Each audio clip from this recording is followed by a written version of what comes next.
नमस्कार दोस्तों। अमेरिका और ईरान के बीच जंग क्या अब स्ट्रेट ऑफ हॉर्मुज में होगी? क्या स्ट्रेट ऑफ हॉर्मुज के समुद्री रास्ते में बम बारूद और मिसाइलों के धमाकों की आवाज हम सुनेंगे? ऐसा मैं इसलिए कह रहा हूं क्योंकि स्ट्रेट ऑफ हॉर्मुज की नाकेबंदी अमेरिका की तरफ से शुरू हो गई है।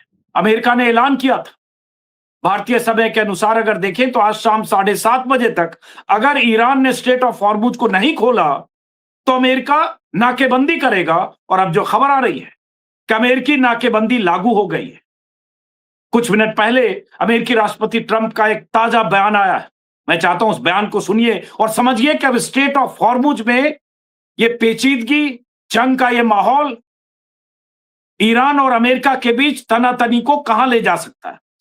राष्ट्रपति ट्रंप ने अपने ट्रूथ सोशल पर लिखा, ईरान की नौसेना समुद्र में पूरी तरह तबाह हो चुकी है। उनके 158 जहाज हमने नष्ट कर दिए हैं। साथ में चेतावनी दी है कि अगर इनमें से कोई भी जहाज, बल्कि उसमें उन्होंने लिखा कि उनके कुछ छोटे फास्ट अटैक जहाजों को हमने निशाना नहीं बनाया क्योंकि वो हमें ज्यादा खतरा नहीं लगे। अगर इनमें से कोई भी जहाज हमारी नाकेबंदी यानी ब्लॉकेड के पास आया तो उसे तुरंत खत्म कर दिया जाएगा, जो और उनके लिए वही तरीका अपनाया जाएगा जो हम समुद्र में नावों पर ड्रग तस्करों के खिलाफ करते हैं। यह बहुत तेज और बेहद सख्त कार्रवाई होती है। इस तरह से एक तरह से सीधे सीधे चेतावनी दी है कि हमारा ब्लॉकेड स्ट्रेट ऑफ हॉर्मुज में लागू हो गया है। ईरान ने पहले ही कह दिया था कि स्ट्रेट ऑफ हॉर्मुज में अमेरिका ने अगर ब्लॉकेड किया तो एक्ट ऑफ वॉर होगा और यह सीज फायर का उल्लंघन होगा। स्क्रीन पर आप आईआरजीसी का बयान देख रहे हैं। और इस बीच यह भी हुआ कि चीन की तरफ से सख्त बयान आया क्योंकि ईरान से जो तेल का एक्सपोर्ट होता है उसका सबसे बड़ा इंपोर्टर चीन है। 80 से 90% ईरान का तेल चीन खरीदता है। हर रोज लगभग 13 से 14 लाख बैरल प्रतिदिन चीन को इंपोर्ट होता है ईरान से। चीन की तरफ से कहा गया स्ट्रेट ऑफ हॉर्मुज को ईरान कंट्रोल करता है और हमारे लिए खुला है।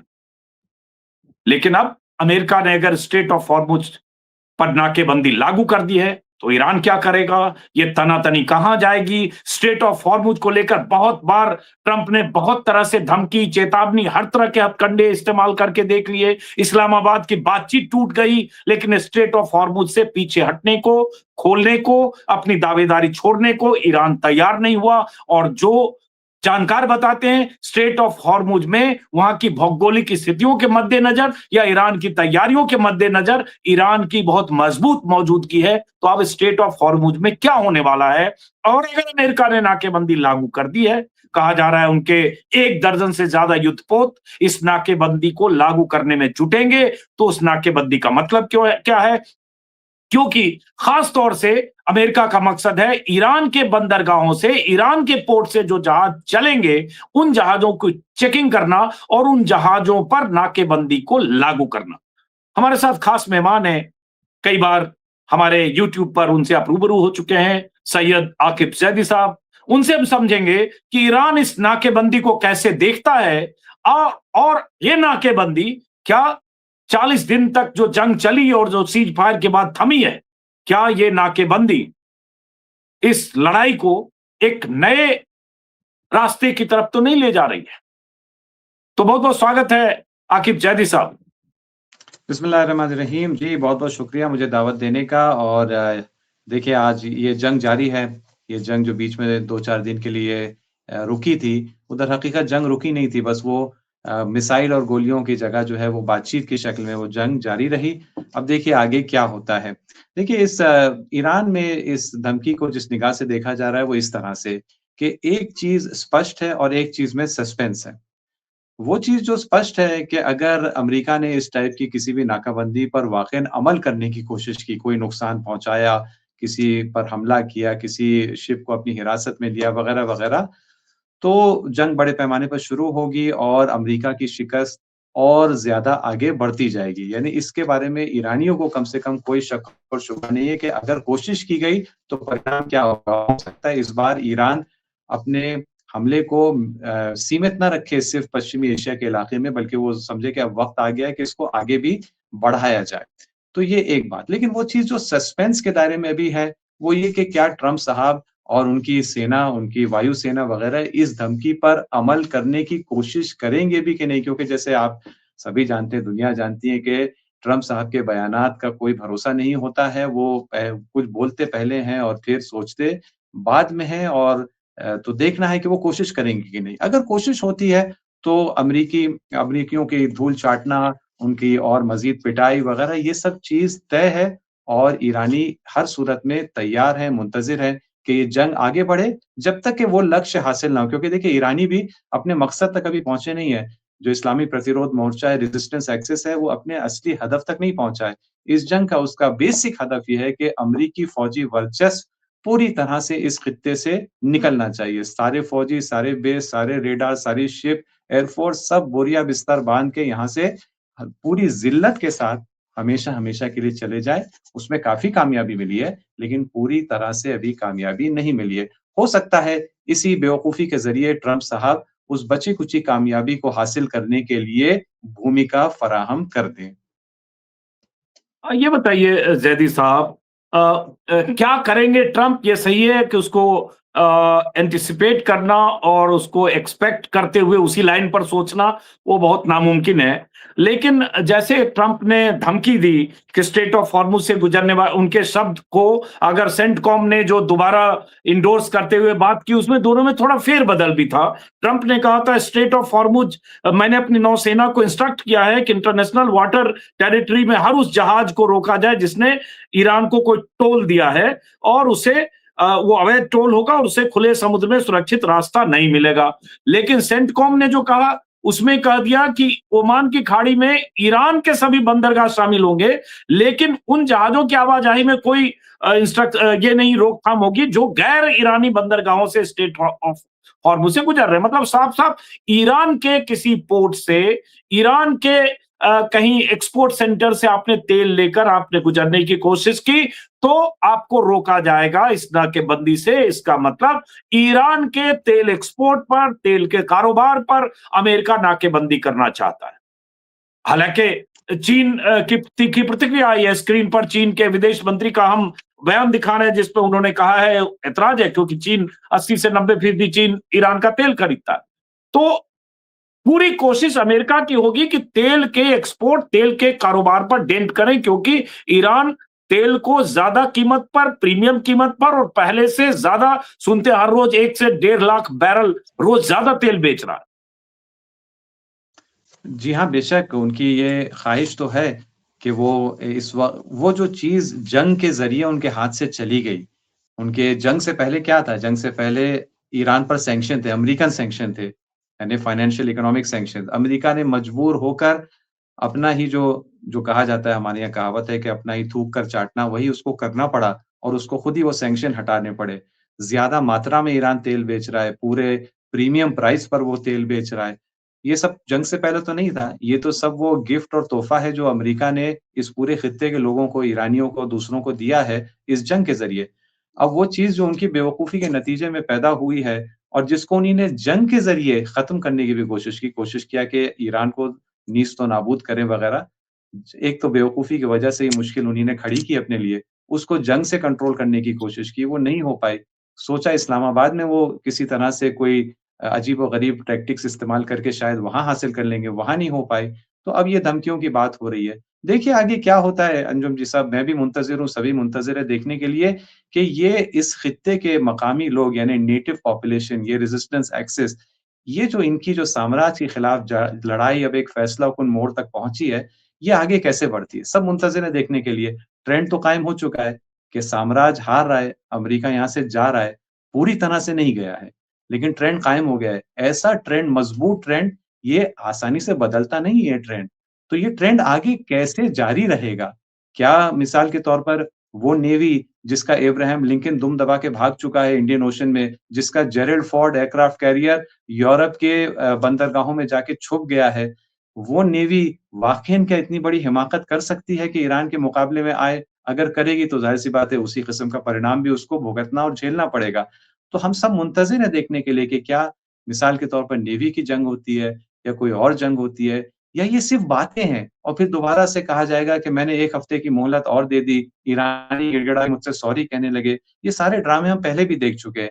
मैं भी आपकी तरह, दुनिया वालों की तरह मुंतज़िर हूँ देखने के लिए कि ये ट्रेंड जो कायम हो चुका है, किस स्पीड के साथ और किन रास्तों से अपने मकसद तक पहुँचेगा। मकसद तय है अमरीकी फ़ौजी वर्चस्व का ख़ात्मा जो होने वाला है। क्या वो 1 महीने में होगा, 6 महीने में होगा, पता नहीं। किस रास्ते से होगा? नेवी में शिकस्त होगी, एयरफ़ोर्स में शिकस्त होगी, क्या होगा? अभी वो स्पष्ट नहीं है, बहुत कुछ डिपेंड करता है कि क्या-क्या हिमाकतें अमरीकी साइड और इज़राइली साइड मत भूलें कि इसमें इज़राइल जो है पूरी तरह से शरीक है और जैसे दिन आगे गुज़रते जा रहे हैं, असली प्लेयर चाहे वो पर्दे के पीछे ही क्यों ना हो, इस्लामाबाद में भी इसकी निशानियाँ नज़र आएँ। असली प्लेयर जो है वो दिन-ब-दिन इज़राइली बल्कि वो ज़ायनिस्ट लॉबी जो इज़राइल में भी है, जो वाशिंगटन में भी है, वो ज़ायनिस्ट लॉबी कि जिसको ना अमेरिका के कोई फ़ायदे की पड़ी है, ना उसे देखा जाए तो इज़राइल के भी फ़ायदे की पड़ी है। वो एक खतरनाक लॉबी है जो अपना फ़ायदा देखती है।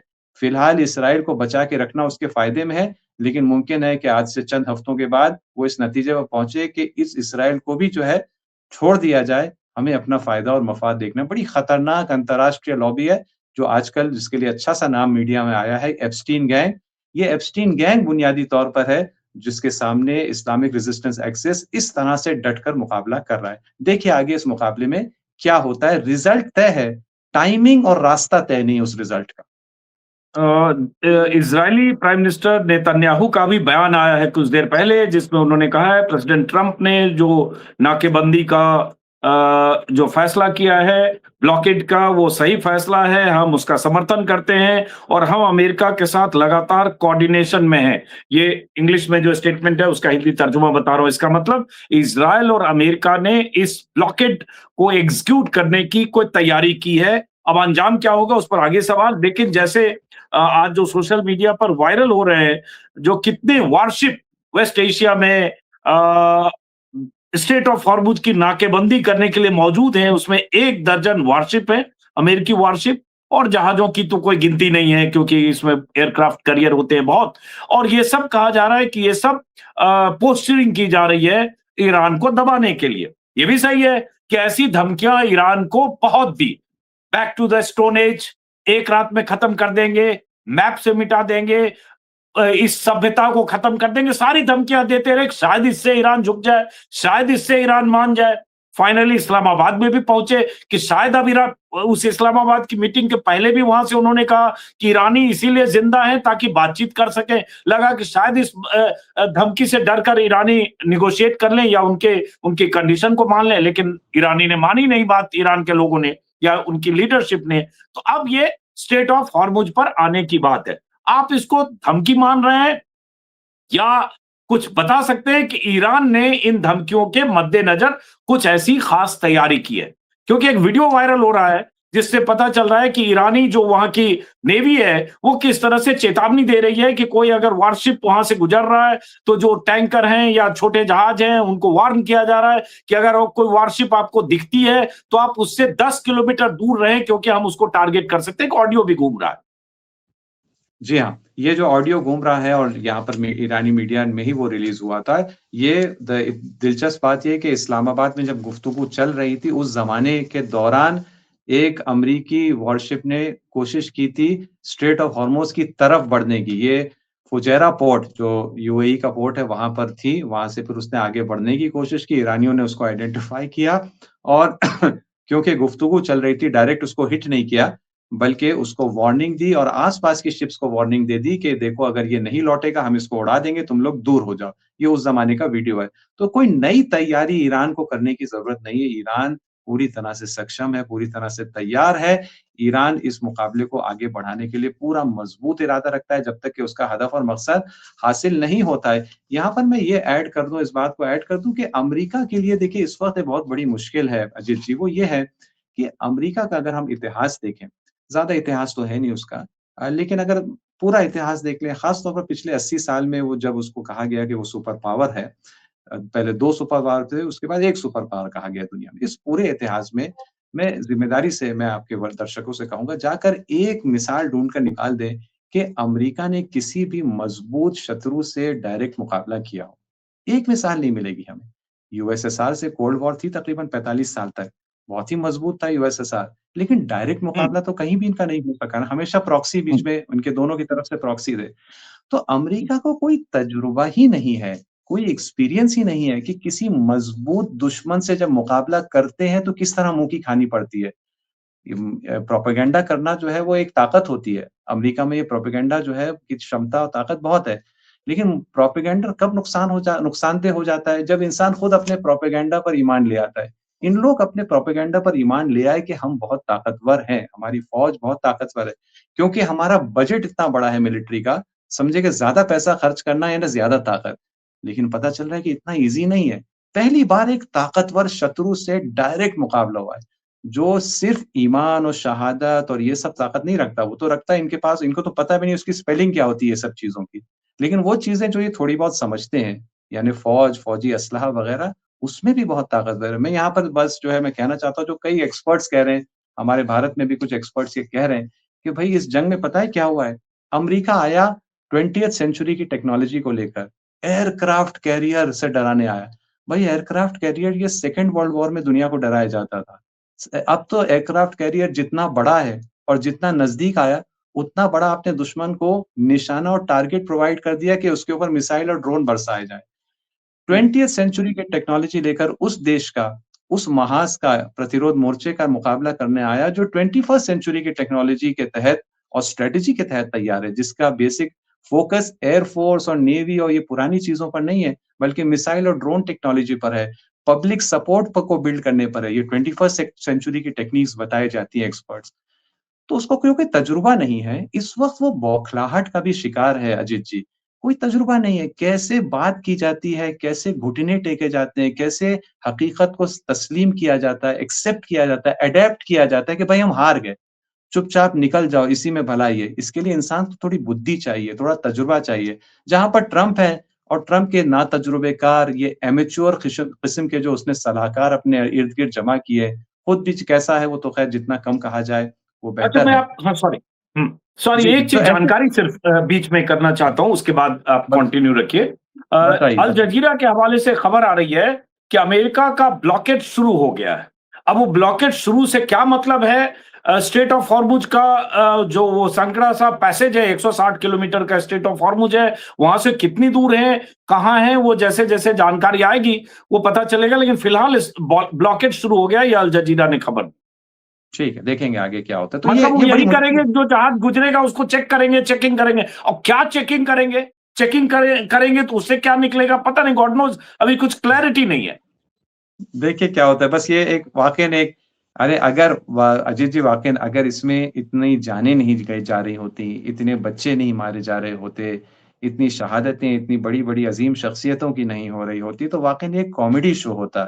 वो शो जो अमेरिका और इज़राइल चला रहे हैं, वो कॉमेडी शो है, लेकिन क्या करें कि इसमें हँसने का मौका नहीं है क्योंकि इतना ज़्यादा इसमें जो अत्याचार और ज़ुल्म भी साथ में हो रहा है। लेकिन अब वो अत्याचार और ज़ुल्म खत्म होने के नज़दीक है, आपके व्यूअर्स भी जानते हैं भाई लैंसेट वो ब्रिटिश मेडिकल जर्नल मशहूर ब्रिटिश मेडिकल जर्नल की रिपोर्ट दुनिया के सामने सिर्फ 50 साल में 1971 से लेकर 2021 के इस दौर में सिर्फ सैंक्शंस ने अमेरिकन और वेस्टर्न यूरोपियन सैंक्शंस ने 3 करोड़ 80 लाख बेगुनाह इंसानों को मौत के घाट उतारा है। सिर्फ सैंक्शंस ने उनकी उनके जेनोसाइड और उनके वो सारी चीज़ें अपनी जगह। ऐसा निज़ाम और ये सिस्टम, ये आखिरकार लग रहा है कि इसकी कमर टूटने वाली है। देखिए, वियतनाम में भी ये हार चुके हैं, अफ़गानिस्तान में भी हार चुके हैं, इराक में भी हार चुके हैं। लेकिन वो सारी जो इनकी हार थी, उसने दुनिया के निज़ाम को नहीं बदला। वो हार को ये एब्ज़ॉर्ब कर सके और फिर भी ये सुपर पावर रहे। वो बैलेंस ऑफ पावर चेंज नहीं हुआ। लेकिन ये जो हार हो रही है और अभी पूरी नहीं हुई है, होने जा रही है, ये हार ये दुनिया के मंज़रनामे को पूरे स्क्रीन प्ले को ये चेंज करने जा रहा है और सब ये महसूस कर रहे हैं, सब ये महसूस कर रहे हैं। कोई कहता है चौथा सुपर पावर आ रहा है, कोई कह रहा है ऐसा ये सब अपने-अपने अलग-अलग टर्म्स हैं। हकीकत तो ये है कि दुनिया बदलने जा रही है उस तरह से जो कभी नहीं बदली। शायद पिछली बार जो ये बदली थी, थोड़ी बहुत इस तरह से वो सेकंड वर्ल्ड वॉर के बाद की तब्दीलियाँ हैं। उस लेवल की तब्दीली हम इस वक़्त अपनी ज़िंदगी में अपनी आँखों के सामने देख रहे हैं। और ये जो दुनिया अब इसके बाद आने वाली है, मुझे पता नहीं सेकंड वर्ल्ड वॉर के बाद की दुनिया वो बेहतर थी पहले की दुनिया से नहीं, वो एक अलग विषय है। लेकिन ये जो दुनिया इस वक़्त बनने जा रही है और बनना शुरू हो गई है, ये यकीनन दुनिया के अक्सरियत के लिए, हत्ता अमेरिका की जनता के लिए ये बेहतर दुनिया है। अगर ये बुरी दुनिया होने वाली है, तो ये एप्स्टीन गैंग और उनके साथियों के लिए। तो देखिए आगे ये किस तरह से ये कॉन्टेस्ट आगे बढ़ता है। इसमें कोई शक नहीं कि अमेरिका का जो गुमान और गुरूर था सुपर पावर होने का, और जिस गुरूर और गुमान के साथ अमेरिका ने ये जंग शुरू की और पहले ही दिन ईरान के सुप्रीम लीडर समेत 40 लोगों को मार दिया, और उसके बाद उन्हें अंदाजा रहा होगा कि 2 से 4 दिन में रिजीम चेंज और सब कुछ वो होगा जैसा कि वो चाहते होंगे। इसमें कोई शक नहीं कि 40 दिन तक चली जंग में अमेरिका को नाको चने चबाने पड़े और बातचीत के टेबल पर आना भी पड़ा और बेआबरू होकर लौटना भी पड़ा। ईरान अपनी शर्तों पर टिका रहा और इसलिए अब वो एक तरह से स्टेट ऑफ हॉर्मुज, जहां कहा जा रहा था कि ट्रंप की गर्दन फंसी है, अब वो ट्रंप स्टेट ऑफ हॉर्मुज में ही ईरान को घेरने की कोशिश कर रहे हैं। लेकिन जितनी अमेरिकी अखबारों के हवाले से खबरें मैंने 40 दिनों में पढ़ी है कि स्टेट ऑफ हॉर्मुज की चाहे भौगोलिक स्थिति हो, जियोग्राफिकल सिचुएशन हो या जो भी हो, उसमें ईरान की बहुत हद तक सुप्रीमेसी है। तो आसान नहीं है, लेकिन अगर ये वहां अमेरिका उस तरह से ब्लॉकेड करता है तो इसका नतीजा क्या हो सकता है? नतीजा ये हो सकता है कि अलग अलग जगहों पर, जैसे आईआरजीसी के हवाले से खबरें देख रहा हूं मैं, ईरानी मीडिया के हवाले से, कि फिर वेस्ट एशिया में जो बाकी पोर्ट हैं वो भी सेफ नहीं रहेंगे। तो एक तरह से ये जंग अब समंदर में होने लगेगी फिर, अगर ऐसी स्थिति हुई तो। देखिए ये जो जंग किस रुख को लेती है, ये ईरान और रेजिस्टेंस तय करेगा। खुद मुझे नहीं लगता, अगर आप मुझसे पूछें अब तक की जो मैंने देखी है स्ट्रैटेजीज़, ये 40 दिन में हो या इससे पहले भी मैंने जब भी देखता रहा हूँ, मुझे नहीं लगता कि ईरान इस इलाके में पोर्ट्स को बड़े पैमाने पर डैमेज करेगा। वो कई बार मैंने इस सिलसिले में कहा है, अभी जो वो ईरान ने जो अमरीकी बेसेस को पूरी तरह डैमेज नहीं किया है, वो अपने ही इलाके के पोर्ट्स को क्यों डैमेज करेगा? ईरान इस जंग को लड़ रहा है इसलिए कि अमेरिका यहाँ से चला जाए ताकि लोग यहाँ से सुकून में रह सकें। तो मिनिमम डैमेज वो करता है, इतनी बस डैमेज करता है कि अमेरिका सबक सीखे या अमेरिका के जो यहाँ गुलामी कर रहे हैं, वो उनके होश ठिकाने लग जाए। बर्बादी करने के हदफ से ये जंग नहीं होती है। तो अगर बर्बादी होगी, तो इस खित्ते में अगर होगी, तो वो अमेरिका-इसराइल की तरफ से होगी क्योंकि उनकी पॉलिसी है। ईरान बर्बादी करने में ईमान ही नहीं रखता क्योंकि उसको रिज़ल्ट चाहिए, उसको बर्बादी नहीं चाहिए और उसको रिज़ल्ट बेहतर मिलता है लिमिटेड डैमेज करके, सामने वाले को सबक सिखाकर। तो हम आगे भी शायद यही देखेंगे। लेकिन इस वक़्त मैं ये कहना चाहता हूँ आपके दर्शकों से अजित जी कि अमेरिका और इसराइल पहले से ज़्यादा खतरनाक हो रहे हैं। मैं ये क्यों कहना चाहता हूँ? देखिए, वो खतरनाक पहले से थे, खूंखार और दरिंदे पहले से थे, उनकी उनके कैरेक्टर, उनके मैं फिर कहूँगा अमेरिका की जनता के बारे में नहीं कह रहा हूँ, उनके जो रूलर्स हैं, उनका कैरेक्टर, उनका उनका चरित्र यही है, इसी नौइयत का है। लेकिन जैसे-जैसे वो कमज़ोर होते जा रहे हैं, वो और ज़्यादा खतरनाक हो रहे हैं और ये एक ट्रांज़िशनल पीरियड है जिसमें वो पैनिक की शक्ल में आ रहे हैं। उनके आपसी अंदर का जो यूनिटी और इत्तेहाद है, वो भी टूट रहा है। एक एक वजह जो बहुत लोग एनालाइज़ कर रहे हैं कि इस्लामाबाद में अमेरिका ने इस किस्म की अजीब-ओ-गरीब डिमांड्स अचानक क्यों सामने रखे? कह रहे हैं कि एक तो इसके अलावा कि इसराइल पीछे से तार इसराइल के हाथ में थे, ये आपस में जो झगड़े हैं इनके कि स्टीव विटकॉफ और कुशनर ये एक कैंप के हैं, जेडी वैंस एक दूसरे खेमे के, इनके आपस के इख्तिलाफ़ात और ये सारे पॉलिटिकल कंसिडरेशंस भी हैं। ये सारी जैसे नहीं, इनकी मैं नहीं कमज़ोरी जानता उस खबर में क्या दम है, लेकिन एक खबर छपी तमाम देशों की वेबसाइट में कि बातचीत हो रही थी, उसी बीच नेतन्याहू के कॉल आया जेडी वैंस के उस पे, और उसके बाद वो बातचीत खत्म हुई। गॉड नोज हुआ क्या, लेकिन जाहिर है कुछ इस तरह की बातें जरूर हो रही है। हाँ, बिल्कुल ये तो ज़ाहिर-सी बात है इस खबर की पुष्टि जब तक कोई ऑफ़िशियल सोर्स से नहीं होती मैं भी कुछ नहीं कह सकता। लेकिन ये ऐसा होना मुमकिन है और ऐसा हो सकता है ये तो पूरी दुनिया जानता है। दुनिया जानती जानती है कि हर अमेरिकी पॉलिटिशियन जब इज़राइल से कनेक्टेड किसी टॉपिक में दाखिल होता है तो उसको सोचना पड़ता है कि मेरा करियर बाकी रहेगा कि नहीं? उसको ये भी मुझे लगता है हत्ता मुमकिन है जेडी वैंस ने ये भी सोचा हो कि कल मुझे जिस प्लेन में बैठकर वापस वॉशिंगटन जाना है, कहीं ऐसा तो नहीं होगा इसका भी इस प्लेन के साथ कोई घटना पेश आ जाएगी और पता चला फिर वॉशिंगटन में मेरी फ़ोटो दीवारों पर लगी हुई है माला के साथ। ये सारी बातें सोचनी पड़ती हैं अमेरिकन पॉलिटिशियंस को और ये कंसिडरेशंस ये और सीरियस होते जा रहे हैं। तो इसलिए इस वक़्त जितना वो कमज़ोर होता जा रहा है ये महाज़, ये मोर्चा, ये अमरीकी, इज़राइली, ज़ायनिस्ट, एप्स्टीन गैंग ये मोर्चा, ये फ़िलहाल और अनप्रेडिक्टेबल और डेंजरस होता जा रहा है। लेकिन इसका मतलब ये नहीं है कि वो जीत सकता है या वो अपने जीत के नज़दीक, वो वही उसकी नाबूदी और उसकी हार तमाम हालात और एनालिसिस बता रहे हैं वो इनएविटेबल है, उससे कोई गुरेज़ और फरार नहीं है। हाँ, लेकिन मुमकिन है कि वहाँ तक उसको पहुँचाने में वो मज़लूमों को और नुकसान पहुँचे और एक बड़ा चैलेंज जो अब इस फाइनल फ़ेज़ में जैसे बढ़ रही है जंग, एक बड़ा चैलेंज जो ईरान के सामने है और ईरान के ज़िम्मेदार इसको अच्छी तरह समझते हैं, जो रेज़िस्टेंस एक्सिस के सामने है, वो ये है कि कैसे उस मंज़िल तक अमेरिका को पहुँचाया जाए, बगैर इसके कि उसको कोई बहाना मिले कि वो बहुत बड़े-बड़े किस्म के वॉर क्राइम्स करे। ये एक नाज़ुक फ़ेज़ में अब ये लड़ाई बढ़ती जा रही है और इसमें बहुत अक्लमंदी की ज़रूरत है और तमाम दर्शकों से ये गुज़ारिश है कि उनकी शुभकामनाएँ, उनकी दुआएँ तो वैसे भी मज़लूमों के साथ हैं ही और ज़्यादा दुआ करें इस आखिरी घड़ी में कि उस आखिरी मंज़िल तक इसको पहुँचाया जा सके और मज़लूमों की जीत हो और जो ज़ालिम इस इलाके में हैं, उनका फाइनल इजेक्शन यहाँ से और रवानगी यहाँ से हो जाए। एक बात बताइए, जैसे तमाम तरह का जो एनालिसिस हो रहा है उसमें एक बड़ा फैक्टर चाइना का है। चूँकि ईरान से सबसे बड़ा तेल इंपोर्टर चीन है और 80 टू 90% चीन तेल खरीदता है। खार्ग आइलैंड्स से भी सबसे अधिक तेल इंपोर्ट करता है चीन।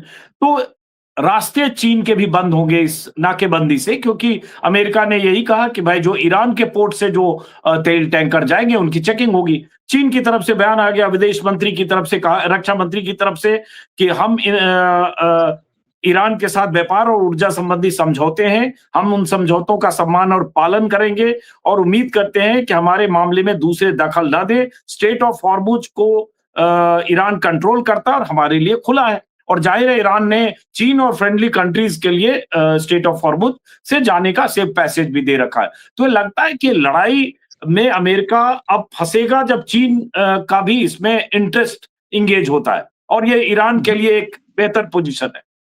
जी, देखिए चीन जो है इनडायरेक्टली जो है वो ज़ाहिर-सी बात है वो इस जंग से जैसे पूरी दुनिया जो है वो मुतासिर है, वो चीन भी इससे मुतासिर है बल्कि चीन इसको अपने फ़ायदे में जंग को देख रहा है और शुरू से डिप्लोमैटिक अंदाज़ में उसने अपने स्टेटमेंट्स देकर या चाहे सिक्योरिटी काउंसिल में उस रेज़ोल्यूशन को वीटो करके बहुत ही स्पष्ट तौर पर बहरीन के कहा बिल्कुल, बिल्कुल, उसको वीटो करके या हर मौके पर उसने कहा भई हम उस साइड का को फ़ेवर कर रहे हैं जो जिसने अंतर्राष्ट्रीय कानून का उल्लंघन नहीं किया है। वो तो ईरान है ना, हुँ, उल्लंघन तो सारे श हुँ, पहले दिन से जो है अमेरिका, इसराइल ने किया है। तो इस तरह से उसने अपने डिप्लोमैटिक सपोर्ट को बहुत ज़बरदस्त बाकी रखा है और उसका हुँ, इंटरेस्ट है कि जिस तरह इस जंग के ज़रिए अमेरिका की कमर टूट रही है, वो ज़ाहिर-सी बात है वो चीन के फ़ायदे में, वो रूस के फ़ायदे में, वो हर उस देश के फ़ायदे में जो चाहता है कि अमेरिका की दादागिरी दुनिया में ख़त्म हो। तो उसमें तो कोई शक और शुबा नहीं है।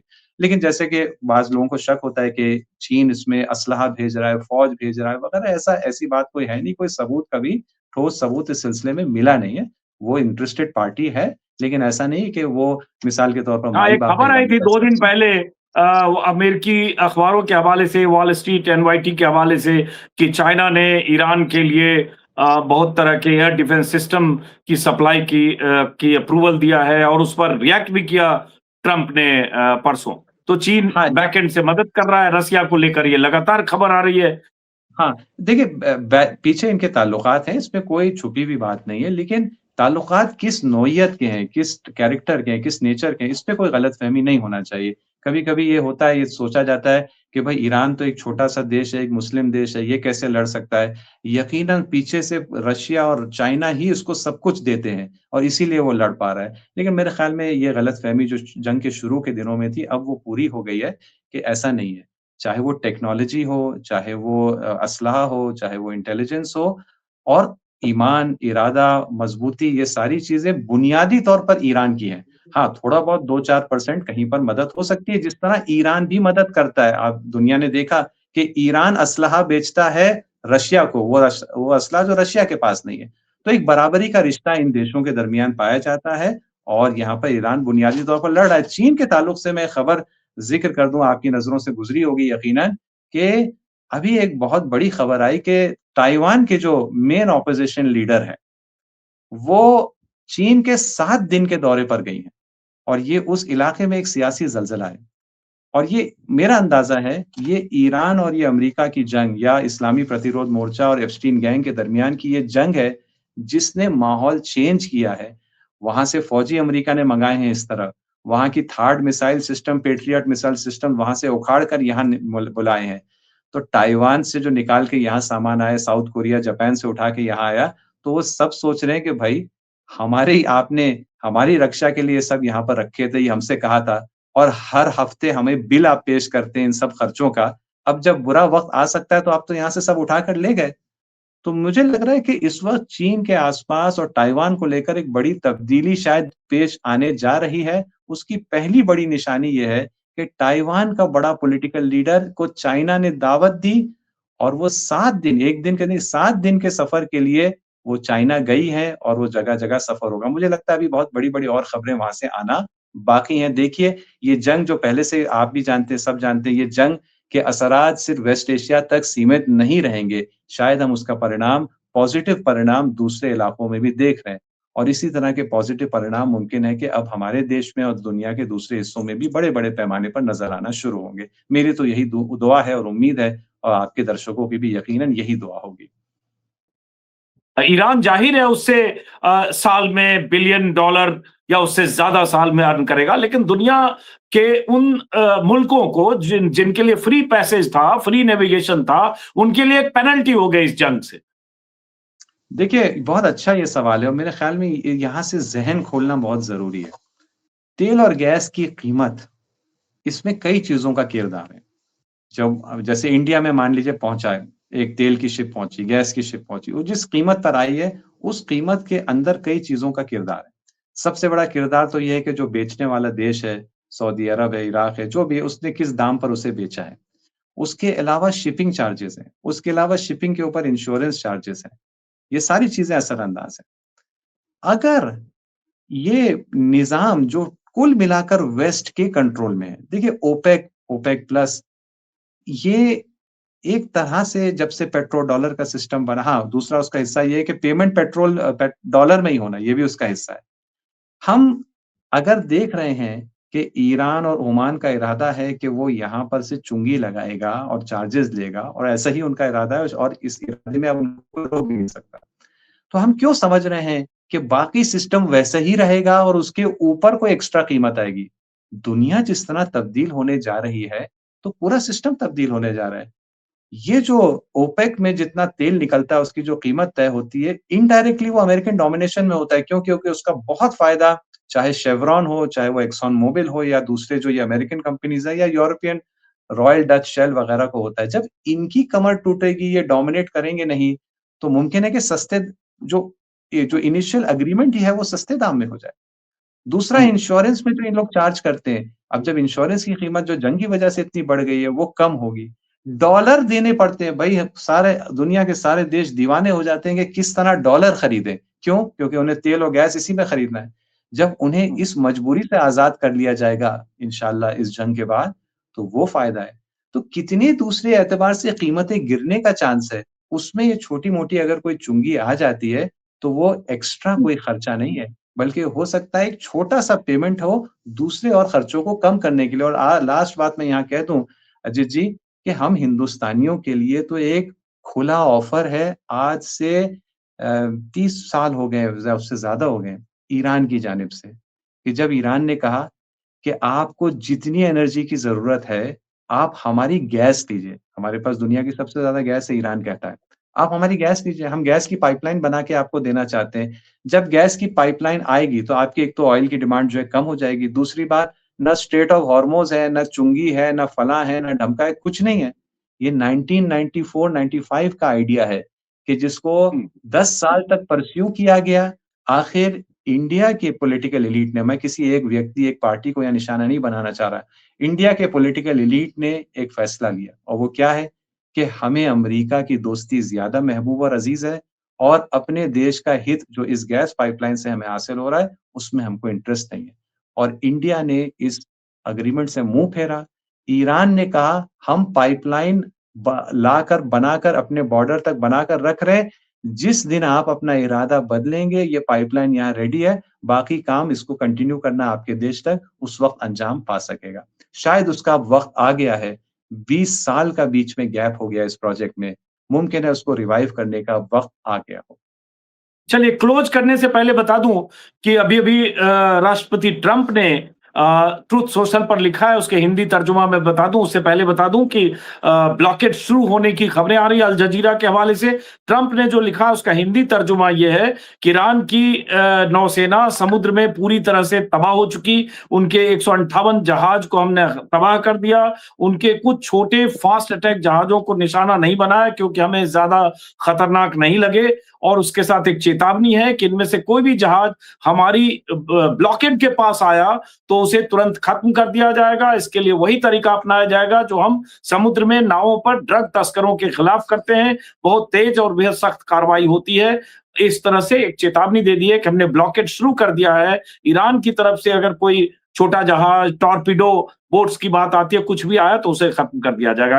ये अभी लास्ट आ चुका है ट्रंप की तरफ से। Closing remark. देखिए, ट्रंप साहब की रिमार्क पर कोई भी टिप्पणी करना तो मेरे ख्याल में कोई भी अक्लमंद आदमी ये करना पसंद नहीं करेगा। तो बस मैं यही कह सकता हूँ कि ये लड़ाई अपने अंतिम चरण के नज़दीक जा रही है और ट्रेंड कायम हो चुका है और मैदान में तय होगा, और सबकी उम्मीद है कि जो मज़लूम हैं इस जंग में, जो सिद्धांतों के मुताबिक जो है इस जंग को लड़ रहे हैं, उनकी जीत होगी उन लोगों के ऊपर जो पूरी इंसानियत पर ज़ुल्म करते आए हैं और अभी भी इंसानियत को खतरे में डाल रहे हैं। कह रहे थे कि हमें स्ट्रेट ऑफ हॉर्मुज़ खोलना है, अब अचानक कह रहे हैं हम उसको बंद करके रखेंगे। दुनिया को निजात चाहिए ऐसे लोगों से। दुनिया को चाहिए कि वो सुकून से, अमन और अमान और बरादरी से अपनी ज़िंदगी गुज़ार सके। चलिए, बहुत बहुत शुक्रिया आकिब जैदी साहब। हम तो दुआ करेंगे कि जंग भी खत्म हो और ये जो तनातनी का माहौल है ये भी खत्म हो, दुनिया अमन चैन के रास्ते पर जाए। लेकिन देखते हैं वो रास्ता जो 28 फरवरी के पहले था, वो वहां जहां 28 फरवरी के पहले एक अमन चैन जैसा माहौल था, वो कब वापस लौटता है। फिलहाल बहुत बहुत शुक्रिया, नमस्कार, आदाब। आदाब, बहुत-बहुत शुक्रिया।